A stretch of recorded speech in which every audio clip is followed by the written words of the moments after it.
Bismillahirrahmanirrahim. Assalamualaikum warahmatullahi taala wabarakatuh. Macam biasa, selamat pagi, petang, tengah hari, malam. Saya tak tahu bila anda nak tengok. Okey, jadi hari ini kita akan sambung dalam bab yang keempat, iaitu analisa kegemilangan sains dan teknologi Islam. So, hari ini kita banyak cerita tentang sejarah sikit, insyaAllah. Okey, so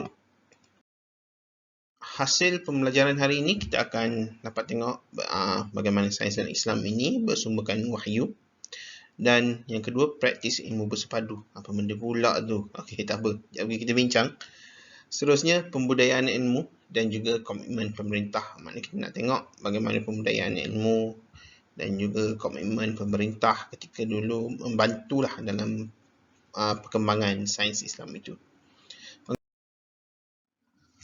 So, yang pertama kita akan bincangkan mengenai bagaimana sains dan teknologi Islam itu bersumberkan wahyu. Okey. Okey, so apa itu wahyu? Wahyu merupakan pemberitahuan daripada Allah kepada hamba-Nya yang dipilih. Okey, maknanya saya, awak tak dapat lah sebab kita bukan insan terpilih. So, ada hamba-Nya yang terpilih, Nabi dan Rasul SAW dan Rasul-Rasul keseluruhannya lah, yang dipilih dengan cara istimewa berlainan dari apa yang dialami oleh manusia biasa. Okey, so dalam konteks Islam, wahyu merupakan sumber pengetahuan yang terpenting dan teras semua ilmu. So, dari sudut bahasa, apa maksud wahyu? Wahyu adalah satu petunjuk. Dia asal daripada perkataan auha, iaitu inspirasi daripada orang lain atau arahan seseorang. Okey, so dalam konteks ini kita definisikan wahyu sebagai segala apa yang disampaikan oleh Allah secara rahsia kepada Nabi dan Rasulnya. Contohnya Al-Quran dan Hadis. Okey, so ataupun As-Sunnah. So, apa itu As-Sunnah? Sunnah itu kalau kita boleh bahagikan kepada tiga lah. Yang pertama, sunnah qauliyah. Okey, sunnah qauliyah adalah perkataan. Qauliyah itu perkataannya, iaitu apa yang dituturkan oleh Nabi SAW. Yang kedua, fi'liyah. So, sunnah fi'liyah. So, sunnah fi'liyah itu maksudnya perbuatan. Okey, so ia adalah segala perbuatan yang dilakukan oleh baginda Rasul SAW. Tapi bukan semua perlakuan Nabi SAW itu dianggap sunnah. Okey, sebab ada yang kita tak boleh buat. Contohnya Nabi dibenarkan berkahwin lebih daripada 4, contohnya. Okey, ada perkara-perkara lain lah yang menjadi satu yang menjadi kewajipan pada Nabi, contohnya, yang kita bukan satu kewajipan tapi menjadi satu sunnah saja. Okey, so contoh sunnah fi'liyah simple lah, cara wuduk, tunaikan solat. Okey, dan seterusnya adalah sunnah takririyah. Takririyah ni definisinya pengakuan. Okey, so ialah satu persetujuan yang diberikan oleh baginda Rasul SAW. So, kalau kadang-kadang Nabi ada kan belajar dalam pendidikan Islam dulu tentang sunnah takririyah, contohnya dalam isu dog, daging dog tu biawak padang pasir. So, Nabi tak kata ya atau tak kata tak. So, nak makan tu, so dia dianggap sebagai sunnah takririyah, sunnah pengakuan. Okey, so terusnya sambung pasal wahyu tadi. So, wahyu juga dipanggil sebagai al-isyarat sariyah, iaitu isyarat yang cepat, atau al-kitbah, tulisan, al-maktub, tertulis, ilham, al-a'lam al-khafi, pemberitahuan yang bersifat tertutup dan tidak diketahui pihak lain, al-khalam al-khafi as-sari', pembicaraan yang bersifat tertutup, tidak diketahui pihak lain dan cepat. So, antara dalil-dalil berkaitan wahyu, wa auha rabbuka ila an-nahli an tattakhidhi minal jibali buyutan wa minasy syajari wa mimma ya'rishun. Dan Tuhanmu mewahyukan kepada lebah, buatlah sarang-sarang di bukit-bukit, di pohon-pohon kayu dan di tempat-tempat yang didirikan oleh manusia. Menarik ayat ni. Yang buat kertas kerja berkaitan lebah mungkin ada bincangkan ayat ni, saya tak pasti. Seterusnya, fakharaja 'ala qaumihi minal mihrabi fa auha ilaihim an sabbihu bukratan wa 'ashiyah. maka dia pun keluar mendapatkan kaumnya dari mihrab tempat sembahyangnya. Lalu ia memberi syarat kepada mereka, hendaklah kamu bertasbih, mengerjakan ibadat kepada Allah pagi dan petang. Ini berkaitan dengan memberi isyarat. Ini saya tak pasti ayat ni berkaitan dengan apa ya. Nabi mana? Ini mungkin berkaitan dengan Maryam. Dalam surah Maryam lah. Saya tak pasti tapi saya rasa berkaitan dengan Maryam.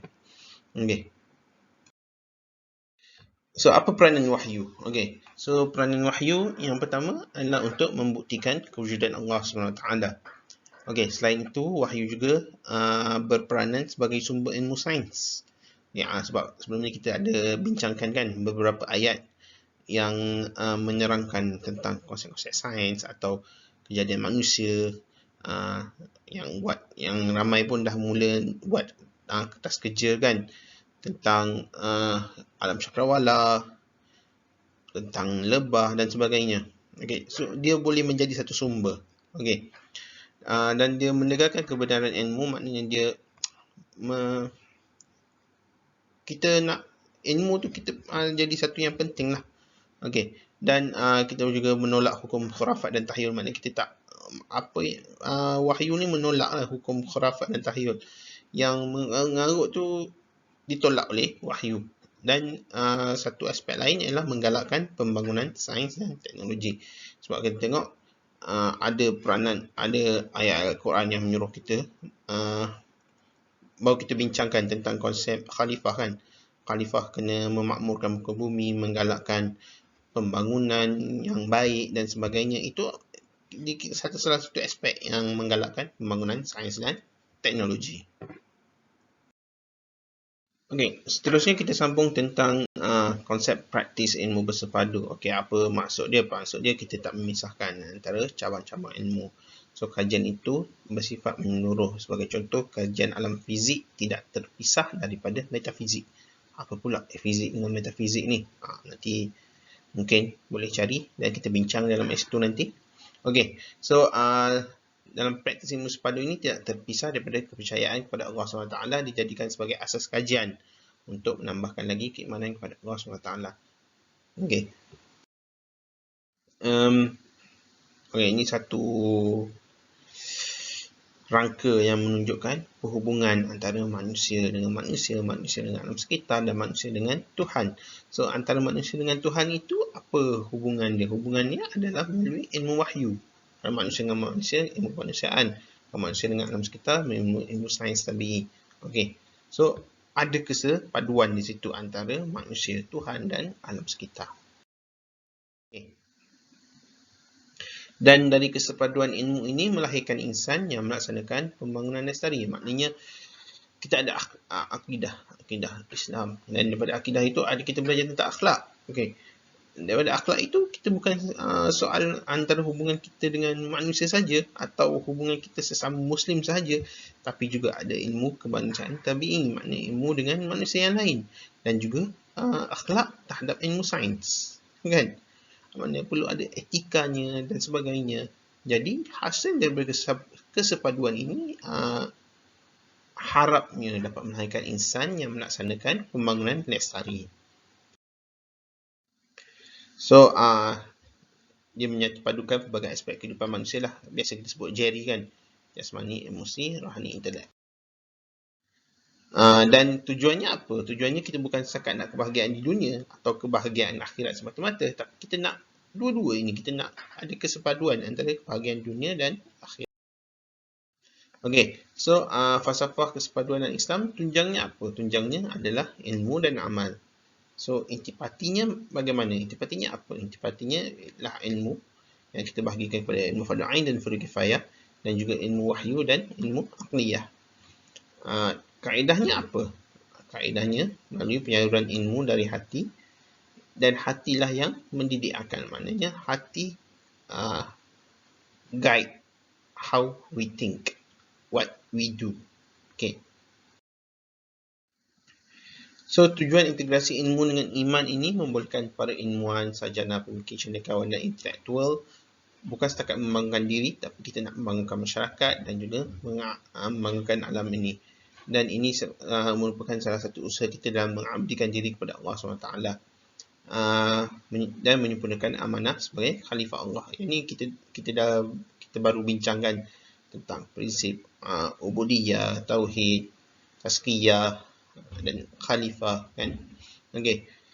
So amalan mengurus diri dan sistem ini dijadikan sebagai satu amal soleh dan ibadah yang mudah-mudahan memperolehi pahala di sisi Allah dan mendapat kebahagiaan di hari akhirat.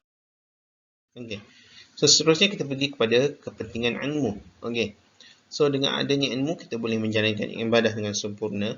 Kita boleh melaksanakan tugas sebagai khalifah Allah. Sebaiknya kita dapat mencegah daripada melakukan perkara yang dilarang oleh syariat. Kita boleh menolak kebodohan, menjana pembangunan negara dan paling penting membezakan antara yang hak dan batil. Okey, sebagai contoh dalam satu hadis riwayat At-Tabrani, barang siapa yang menginginkan kehidupan dunia, maka dia harus memiliki ilmu.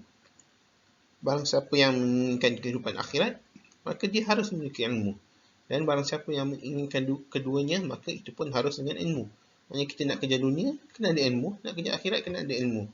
Nak kerja dua-dua pun kena ada ilmu. Maksudnya ilmu itu satu tunjang lah juga dalam kita punya kerja. Okay, so dalam konteks pembudayaan ilmu, berilmu dalam sains dan teknologi membantu kita mengenali keagungan dan kehebatan pencipta, iaitu Allah SWT. Okey, so Allah ciptakan alam semesta sebagai bahan kajian bagi membuktikan kekuasaan dan keagungan Allah. Maknanya kita lihat alam tu, kita dapat rasa, kita dapat tengok kekuasaan dan keagungan Allah SWT. Okey, daripada situ kita akan jadi lebih taat dan tinggi takwa serta kukuh akidah apabila kita berilmu. Maknanya kita berfikir tentang satu kejadian, daripada situ akidah kita akan lebih. Okey, so seterusnya berkaitan dengan konsep kebudayaan ilmu.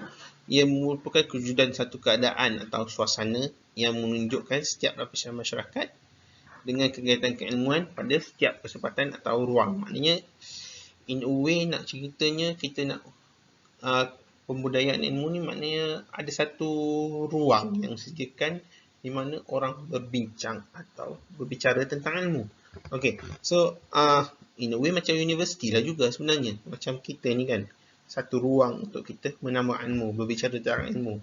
So konsep pembudayaan ini, konsep ruang ilmu ini telah lama wujud sebenarnya dalam sejarah perkembangan Islam. Tak kira lah zaman Abbasiyah atau Utsmaniyah atau sebelum itu di Andalusia. Dan dia mengaplikasikan ilmu sains dalam kehidupan seharian.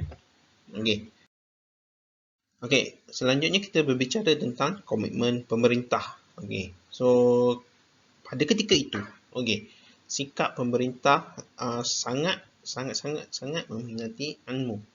Maknanya dalam konteks kita sangat meminati ilmu ni, orang yang berilmu dibayar gaji. Orang yang boleh menterjemah dibayar gaji menterjemah. Orang yang orang yang pandai memang dijemput datang dan mengajar atau membuat pendidikan, maknanya dibayar gaji oleh pemerintah. Okey, so kalau tengok pada zaman Umayyah, Khalifah Al-Walid bin Abdul Malik atau Khalifah Harun al-Rashid dan Abdul Al-Ma'mun masa zaman Abbasiyah atau zaman Umayyah kedua, Hakam. So pemerintah memberi kemudahan, bagi keuangan, bagi upah. Maknanya siapa yang pandai, tak kisah dia Muslim ke bukan Muslim, pemerintah akan bagi upah dan lain-lain baik kemudahan untuk pendidikan, penulisan dan perokaan sains dan teknologi. So dan juga ketika itu telah terbinanya sistem pendidikan yang teratur. Sebagai contoh ada Baitul Hikmah. Okay, nanti boleh Google tentang Baitul Hikmah ni di Baghdad. Satu library atau satu pustakaan yang sangat besar.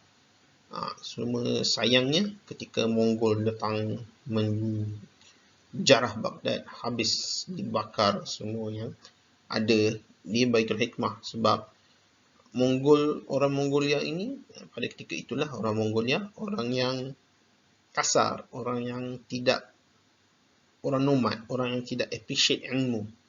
Dia tak nampak kepentingan buku-buku yang ditulis ni. Okay, so bagi dia benda ni satu yang tak tahu, macam nonsense. Bakar je lah semua. Kan? Cuma kerugian di situlah, kerugian daripada dia tak tahu kalau dia manfaatkan ilmu-ilmu yang ada di Baitul Hikmah itu, dia boleh menjadi satu super power yang lagi hebat lah kan. Ni cerita zaman bagaimana Mongolia berkuasa dulu lah. Bolehlah Google masa zaman Hulagu Khan, Genghis Khan kan. Okey, dah jauh dah. Okey, seterusnya kita ada Universiti Al-Azhar, Universiti Cordova dan Madrasah Nizamiyah. Macam Baitul Hikmah tadi kita cakap tentang dia merupakan satu library yang sangat besar, dia merupakan pusat pengumpulan dan terjemahan Tamarin Silam dan karya asing.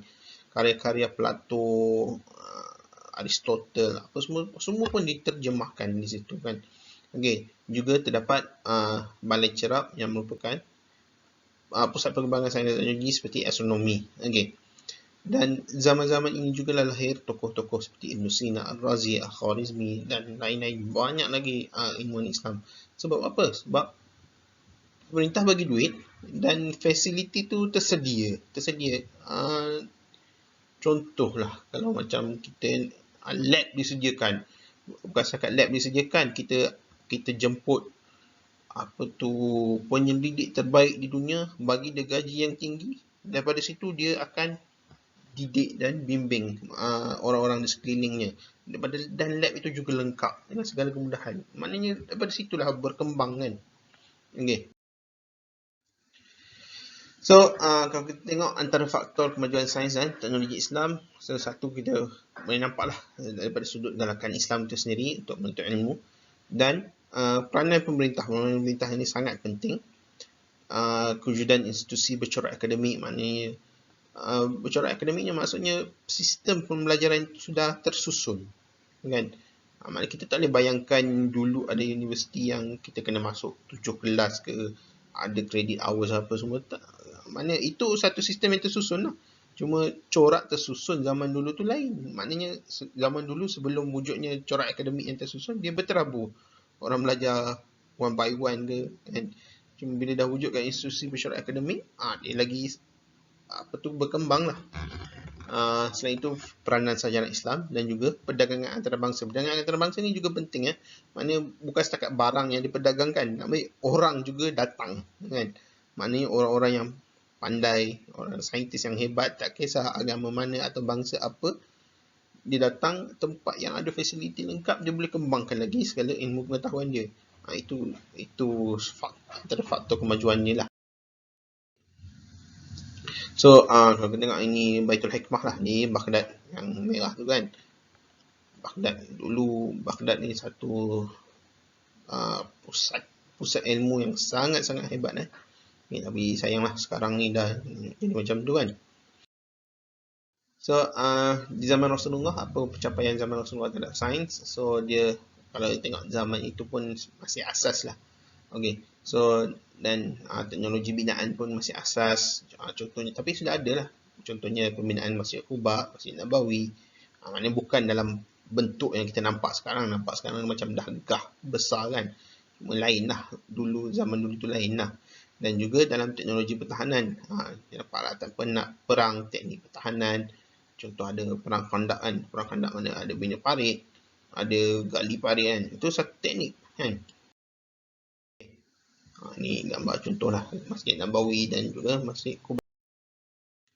Ini contoh pedang kan. Pedang pun sebenarnya satu teknologi yang tidak mudah sebenarnya, sebab daripada besi itu perlu dileburkan. Daripada lebur tu nak bentuk dia pula dengan api yang sangat panas kan.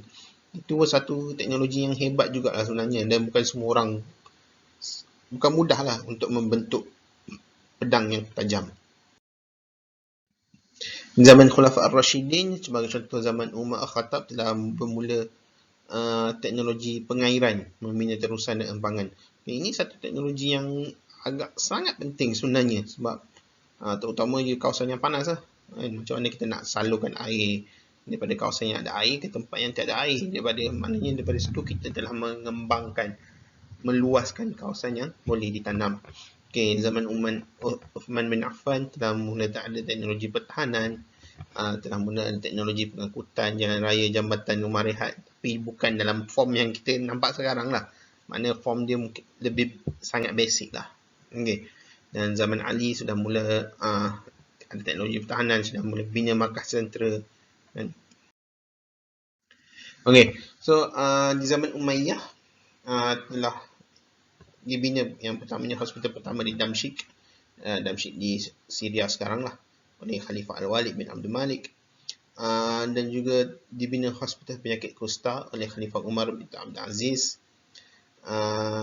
Antara tokoh perubatan yang terkenal adalah Ibn Nafis. So Ibn Nafis pakar bedah termasyhur di kota Damsyik, menghasilkan buku Asy-Syamil fi Shana'i At-Tibbiyah. Okay. So apa itu? Kajian umum profession kedoktoran. Okay. So di waktu Ibn Nafis ini dia telah membincangkan teknik pembedahan dan perawatan selepas bedah. Di zaman Abbasiyah ni yang paling nak katanya zaman keagungan Islam yang betul-betul lah kot, ketika di Baghdad, Baitul Hikmah. So Baitul Hikmah tu telah berlakunya terjemahan secara besar-besaran. Pemerintah memang bayar penterjemah untuk menterjemahkan segala ilmu-ilmu kan. Okay. So bila dia dah terjemah tu, orang boleh baca dan orang boleh combine segala knowledge yang ada kan. Bila combine tu dia dapat fikir lah, kita macam mana kita nak improve ni, improve sana, improve sini. So berkembang lah kegiatan sains dan teknologi tu. Dan di situlah mula muncul institusi sains, balai cerap, hospital. Uthmaniyah agak baru lah kan. Uthmaniyah Turki kan. So Uthmaniyah yang terkenalnya adalah, sebagai contoh daripada seni bina dia lah. So antara tokoh yang terkenalnya adalah Bimar Sinan yang membina Masjid Sultan Ahmad, Masjid Sultan Salim, Masjid Sultan Sulaiman. Dan juga kalau nak tahu, ada landasan kereta api sebenarnya daripada Turki ke Saudi di mana saya ada di Madinah kalau tak silap. Okey, maknanya ada landasan kereta api daripada Turki ke Madinah yang dibina pada tahun 1908, tapi sekarang tak dipakai. Okey. Seterusnya sistem pendidikan diperluaskan dengan adanya sistem madrasah, sekolah pendidikan akademik, sekolah sastra, maktab tentera, kolej perubatan, adanya penulisan ensiklopedia berkaitan sains Islam, dan juga perpustakaan mulai ditubuhkan di masjid, hospital dan rumah. Okay. So ini apa yang binaan Bimar Sinan lah. Kalau kita nak tengok binaan seperti ini dibina dulu, macam dah kagum kan, dah wow kan. Sekarang pun macam mana nak buat ni kan. Mungkin anda yang engineering okey lah. Macam saya tak pandai engineering, tapi saya jenis seorang yang appreciate architecture, maknanya reka bentuk bangunan kan. Macam kalau saya dah sampai, so saya dah masuk dalam tu, macam okey, kagum lah kan. Okay. So zaman lain adalah Andalus juga satu zaman kegemilangan Islam jugalah. So Andalus banyak institusi pendidikan muncul dan juga pusat sains didirikan di Cordova, Granada dan Sevilla. Kalau sekarang sebut Sevilla, Granada ni ingat bola je. Okey, tapi dulu dia merupakan dulu Muslim di sana zaman Andalusia, dia panggil Andalusia lah di situ kan. Okey. So dan teknologi binaan dia sangat mengagumkan, terutamanya kalau kita pergi ke apa nama dia, Al-Hamra. Okey, Al-Hamra. Saya alhamdulillah ada rezeki dah sampai kat sana. Memang okeylah, maknanya tak puas pergi ke sana tu, memang nak kena pergi lagi. Sebab again saya cakap, saya seorang yang appreciate architecture. Walaupun saya tak pandai melukis, tapi saya suka tengok design, saya suka appreciate building kan. So, macam memang tak puas lah, pusing kat situ tu, nak kena pergi lagi lah. InsyaAllah ada rezeki kita pergi lagi lah. Okay. Tapi inilah kawasan Andalusia, makna Andalusia dulu kan. Makna ada Cordova, ada Sevilla, ada Granada, ada Malaga. Ini budak-budak yang tengok bola ni suka lah ni. Ada Cadiz yang kalah Real Madrid hari tu kan, Almeria, sampailah ke Gibraltar ke bawah tu kan, Gibraltar atau Jabal Tariq. Okay, Gibraltar dia bukan jajahan Spain Kalau kita pergi kat Spain tu, nak Gibraltar tu kena keluar pasport lain pula, sebab itu dah termasuk bawah United Kingdom. Sekarang lah kan, maknanya Gibraltar bawah UK. Lepas tu kalau gitu masuk balik ke keluar balik pada Gibraltar, masuk balik kepada Spain. Okey. So, itulah kisah minggu ini. Kita bercerita tentang sejarah lampau. Ada hikmah yang kita boleh kutip, terutamanya tentang peranan dan perbelanjaan pemerintah lah dalam terutamanya lah bagi saya ini poin yang agak penting lah. Bagaimana kita nak maju, bagaimana kita nak ke hadapan, penting untuk kita berbelanja terhadap ilmu, terhadap penyelidikan. Okey, jadi insyaAllah kita sambung lagi minggu depan insyaAllah. Assalamualaikum warahmatullahi wabarakatuh.